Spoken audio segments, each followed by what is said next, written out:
Assalamualaikum warahmatullahi wabarakatuh. Salam sejahtera bagi kita semua. Shalom, Om Swastiastu, Namo Buddhaya, salam kebajikan. Perkenalkan, bagi yang belum kenal, perkenalkan kami dari kelompok 7. Ini kami akan mempresentasikan final presentation kami mengenai tugas proyek akhir kami bersama dengan mitra Sitek ERP Indonesia, yaitu di bidang perusahaan di bidang property management dengan nama perusahaannya adalah PT Mitra Kelola Jaya. Perkenalkan untuk tim-tim kami yang bersama-sama membangun proyek akhir ini dari awal pertengahan hingga selesai.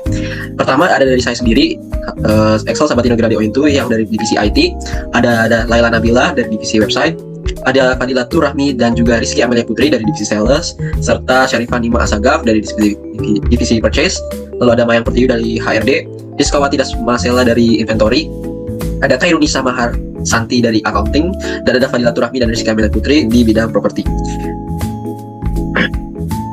Oke, sebelum kita lanjut, perkenalkan untuk perusahaan yang kami bangun, yaitu PT Mitra Kelola Jaya, yang merupakan perusahaan yang menawarkan layanan yang berkualitas di bidang manajemen properti terintegrasi berbasis teknologi digital, di mana PT Mitra Kelola Jaya itu selangkah lebih maju dalam berkontribusi pada sektor jasa, pengembangan sumber daya manusia yang profesional, dan didukung oleh informasi teknologi seperti UDU.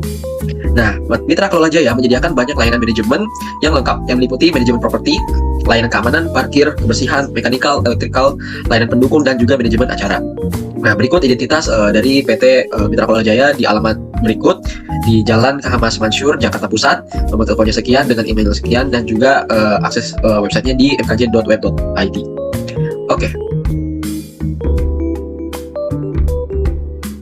Berikutnya ini ada izin usaha dan juga ada keterangan pajak. Yang pertama izin usaha ini ada nomor SIU atau surat izin usaha perdagangan dengan nomor 070-123-123.001-789 dengan masa berlaku izin usaha 1 dari 1 Januari 2019 sampai 31 Desember 2024 selama 5 tahun. Nah, instansi pemberi izin usaha itu dari Kantor Penanaman Modal dan Perizinan Kota Jakarta, kemudian bidang usahanya yaitu manajemen properti. Kemudian untuk pajak dengan nomor wajib pajak 47.631.012.7 sampai 007.000. Kemudian bukti pelunasan pajak tahunan terakhir nomor sekian, kemudian tanggalnya itu 12 Maret 2023 dengan laporan bulanan 3 bulan terakhir statusnya itu lengkap.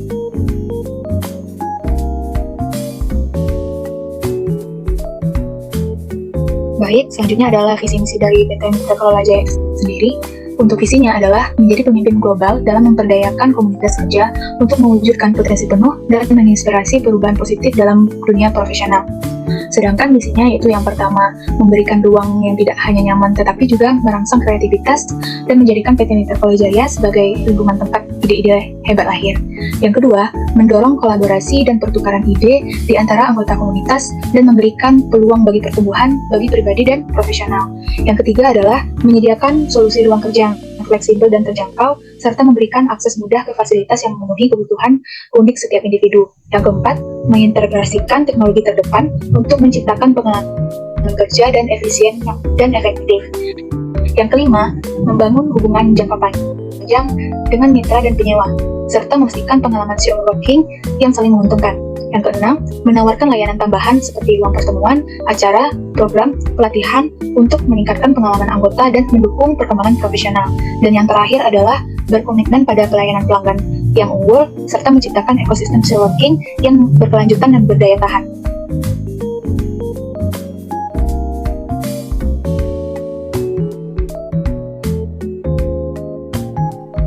Baik, selanjutnya ini adalah desain dari properti kami, di mana kita terdapat beberapa produk jasa yang kita sewakan dan ada beberapa layanan fasilitas yang kami berikan kepada customer. Untuk pertama itu ada tempat parkir untuk fasilitasnya, lalu ada fasilitas untuk staff, lalu kita juga ada fasilitas business center, lalu kamar mandi dan musola. Selanjutnya untuk produk yang kami berikan kepada customer yaitu ada meeting room 1, meeting room 2, meeting room 3, working space, lalu ada VIP meeting room, dan pantry serta storage. Baik, selanjutnya ini adalah analisis SWOT dari usaha kami, yang dimana untuk kekuatannya itu ada dia dapat menghemat biaya operasional. Terus yang kedua, fasilitasnya berkualitas tinggi. Yang ketiga, lokasinya strategis. Yang keempat, pelayanan yang fleksibel dan responsif. Dan yang terakhir yaitu memperluas relasi. Untuk weakness-nya sendiri ada yang pertama yaitu kurangnya pemahaman teknologi secara merata. Yang kedua ada kurangnya privasi. Yang ketiga ada kurangnya pembaruan dan perawatan properti yang tepat. Yang keempat ada ketergantungan pada tren pekerja jarak jauh. Dan yang terakhir ada keterbatasan sumber daya. Untuk opportunities itu yang pertama ada pertumbuhan industri CO working space yang pesat.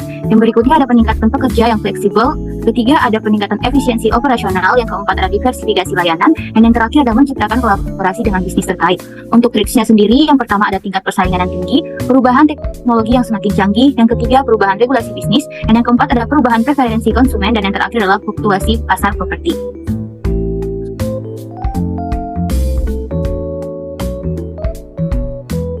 Oke, baik, yang selanjutnya di sini terdapat diagram Cartesius Analysis Swot dari PT Mitra Korea Jaya. Nah, di sini untuk rumus perhitungannya dihitung dengan menggunakan total skor kekuatan dikurangi dengan total skor kelemahan dibagi 2, kemudian ada total skor peluang dikurangi dengan total skor ancaman dibagi 2. Nah, untuk total skor kekuatan sendiri itu sebesar 3,34 dikurangi dengan total skor kelemahan sebesar 2,53 dibagi 2. Sedangkan untuk total skor peluang itu sebesar 3,38 dikurangi dengan total skor ancaman sebesar 2,94 dibagi 2. Nah, untuk perhitungannya ini didapat dari hasil kuesioner dan pemberian rating dari 25 responden. Nah, untuk hasilnya itu sebesar 0,4. Nah, untuk diagram Cartesius sendiri dapat dilihat pada gambar. Di sini terdapat berbagai susunan, yang mulai dari Board of Commissioner, kemudian Board of Director, Building Manager, dan di bawahnya ada berbagai departemen, antara lain sebagai berikut. Yang pertama itu Purchase, lalu ada Inventory, 3 ada Finance, Accounting, and Tax, yang di bawahnya yaitu ada Divisi Finance sendiri, Accounting, dan juga Tax, lalu yang keempat ada Operational and Service, di mana meliputi Tenant and Relation, Housekeeping, Engineering, ada juga Security, lalu yang kelima ada Departemen Sales, Marketing and Leasing, meliputi Marketing, Communication and Promotion, lalu Event Management, Unit Leasing, dan juga Fasilitas Leasing. Yang keenam ada Human Resource Management, meliputi Personalia and Payroll, lalu Human Resource Development, dan General Affairs. Dan yang terakhir yaitu ada IT Support, meliputi Device and Network, lalu juga Maintenance and Repair. Selanjutnya juga terdapat struktur organisasi pada branch area atau cabang yang juga strukturnya serupa seperti ini. Nah, untuk PT MKJ sendiri memiliki total employees jumlah 47 orang. Cukup sekian dari presentasi dari kelompok kami. Mohon maaf jika ada perkataan yang salah ataupun disengaja maupun tidak disengaja. Kurang lebihnya mohon maaf. Wassalamualaikum warahmatullahi wabarakatuh. Shalom, selamat sore, salam sejahtera bagi kita semua.